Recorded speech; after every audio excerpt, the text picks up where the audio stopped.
Oh my goodness, 100 days left.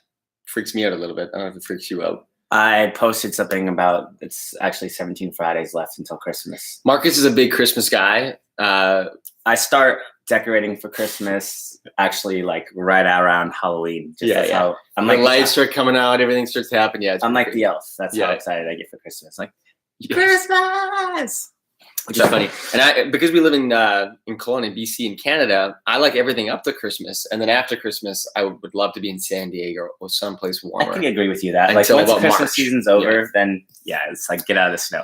So a couple really good tips, I think, in this particular session. But first and foremost, just to consider, with 100 days left until Christmas, Christmas sort of represents the end of the year. I mean, you might do the odd deal here and there between Christmas and the end of the year, but you probably don't want to almost. And really, you should have most of your things tied up. And you're probably going to have a pretty good understanding now of where you are in terms of hitting your goals by the end of this year as we go into 2019. So this becomes a really exciting time to obviously first identify what's left, what you can still do, because you still have actually 100 days, which is over a quarter. And we always work in quarters, so like every 3-month blocks of the year. You can make a huge impact still by the end of the year. You can develop a new skill by the end of the year. There's a lot that you can do before the end of the year, but it's critical for you to identify where you're at currently, where you need to be, what needs to happen in the middle. And one skill that I'd love to share, or start chatting with you a little bit, is this skill. And so we actually got this skill from Trisha Almon, and Trisha works, they used to work with Tony Robbins, and they ran their sales department. So like a pretty big company, they ran a big sales organization today. And one of the things that she was talking to us about, and I really thought would translate well for you, is she was using it in the context of buying, but I would want to use it in the context of selling, like how to position yourself from a salesperson to a coach. So she would say to me and to Marcus, how do you help your clients become better buyers? Yeah. And really what I would say is, like, think about it from a home seller or home buyer perspective. How do you help your home sellers or your leads become better home sellers? And it's a really powerful statement, because this is a great skill to work on, especially as you go into as you end the year. What is it that's standing between people wanting to make that decision and where they are now? And when you position yourself that way, you think to yourself, oh, if suddenly I might want to send them information about the market.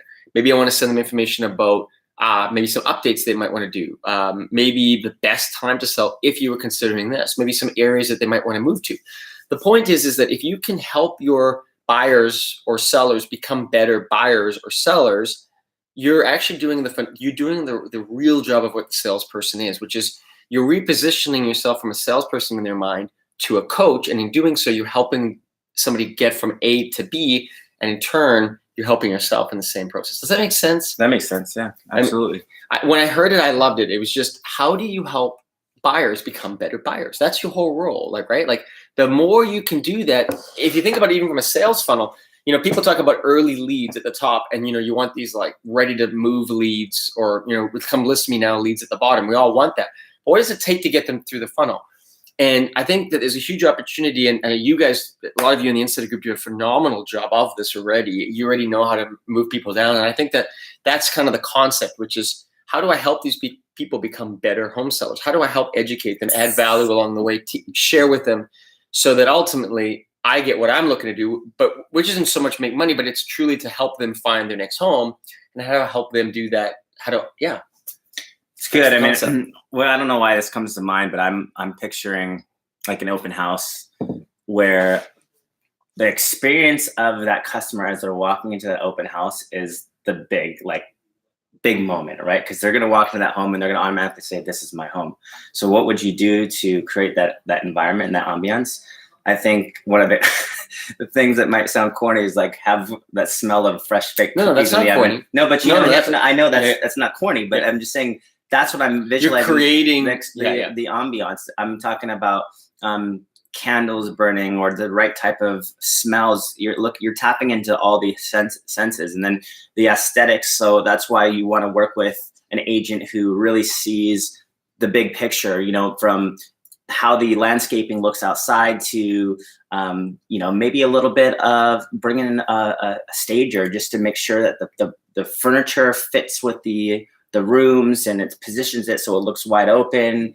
And you start thinking about what type of person you want to have move in there, especially let's say you're selling a house where grew up with all your kids and there's things all over. So there's some ways to look at this, how to position your home and to pick that right type of, I would say, buyer that's going to come in, right? So it starts with the customer experience.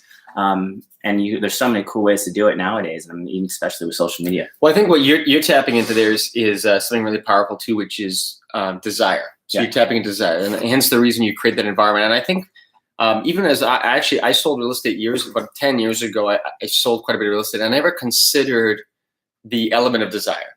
And so like in human nature, everything we do for the large part is based on desire. Like if you can create enough desire in somebody, like if you think about like an Apple computer or a Mac, like I'm filming this on today, they did a phenomenal job of creating desire around their product. They made a great product, but really where Apple's marketing was so genius was in the desire component, right? And the identity component, all those, they really understood that. And when you think about human nature, a lot of the things that we want to do in life is really driven by our desire. Like car manufacturers are a great example of that too. So sometimes I think that we forget that. We almost think from a practical terms, or maybe I do, maybe you don't. But for me, when I sold real estate, I'm like, oh, it'll either just make sense or it won't. And that's all logical, but a lot of people don't think that way. They when you're coming into a home, you really do want to elicit that sense of desire. Like this is the right kind of place to raise my family. This is the right place for me. So yeah, I think that's a really powerful. I just had a fun idea. Like skill as well. I remember when I first met you, you had this photo booth, working at an event, and I was just thinking about some context for that here. But anyways, long story short, like imagine someone walks into their home and there's like a photo booth. They get to have an experience, take a picture, and leave with that picture of that home that they're in. And then these are just fun outside the box experiences that you got to think about. Like, don't be that typical open house person. Like, kind of think about what you're thinking. Open houses. I'm thinking open houses. I really am, because that's where majority. I think from the buyer side. From the buyer side, if you're listing a home and you're gonna have those open houses, I feel like it's that experience that someone walks in, sees the home in that moment and says, "This is the home I want." And I find if you have the right open house experience. Well, I gotta admit, I think that there is a huge opportunity just for the traffic coming in an open house. If you created the right experience, you probably have a much better chance of building great rapport with these leads coming in. Yeah. So I got to admit, I think that there's something definitely there. Well, and it's the marketing and advertising leading up into those open houses too. I think the key is like you can create the demand with social media, with marketing the house correctly, with like hyping it up in your community and social media correctly. So when the open house happens, you've already created the hype, right? And promoted it. So and then you actually create the experience as they walk into the home. So Matthew Nicholas, he only does 3 things in his business. And it's funny you say that, because he does StreetText for lead gen. He does his repeating referrals, which is obviously the bread and butter of all real estate agents. But you can really tap into it and get 10 times more value out of it. And he does massive open houses.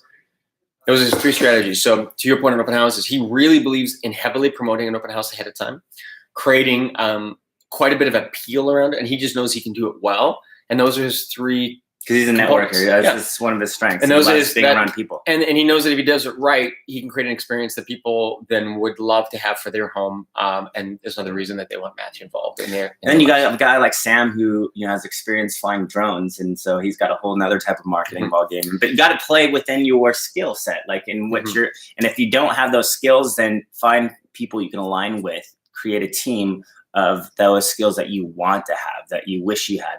I think there's always, don't limit yourself to, like, you do want to focus in the one thing that you're really good at and figure out what that is. I mean, everybody's going to have like that superpower realtor skill or passion or whatever you love, but then things that you're not good at, that's where you just want to align yourself. Like Steve really helps pull me in, because I'm not good at the hands-on details, but he pulls me into the strategies. So my takeaway for you is this, is that with 100 days left, obviously, and definitely jump over to our YouTube channel and subscribe, because we're going to start talking a lot about the year end, positioning for the year end, as well as setting your goals and doing a business plan for 2019, especially if you've never done one before.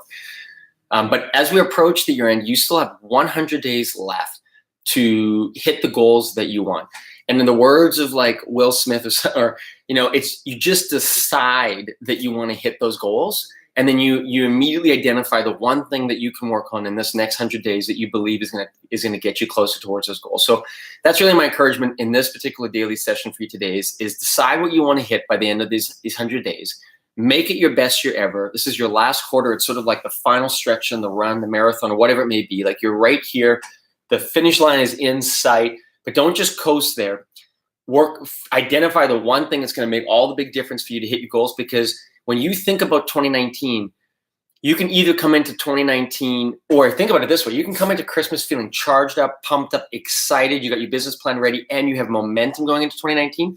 Or you can kind of coast in and then have to develop all of that in the first quarter of 2019. And let's not do that. Let's run hard for this rest of this quarter. Make it your best year ever. Get ready for 2019. Be excited, so that when you hit that, 2019 is by far the best year you've ever experienced in your business, regardless of the market, regardless of any of the other factors that are playing, because you're working on the skills that are going to set yourself up to succeed going forward. So that's really my challenge. The market doesn't care. That's right. The market doesn't care. The skills that you leverage in the market and your ability to build trust does matter. So also recall the one thing really has to turn on the idea of time blocking. So if you want to work on that one thing, you got to actually create time in your calendar every day to work on that one thing. So, and we've covered some of that in our previous daily sessions. I really encourage you to go check some of those out. If you like this content, please jump over to our YouTube channel, hit subscribe. Thumbs up or a comment is really helpful. If you want to join our conversion course that Marcus has been working on, I'll actually find a link in the description below on the YouTube channel. And otherwise, we'll look forward to seeing you tomorrow. But make 2018 a great year, setting yourself up well for 2019. Awesome. See ya. Get 'em.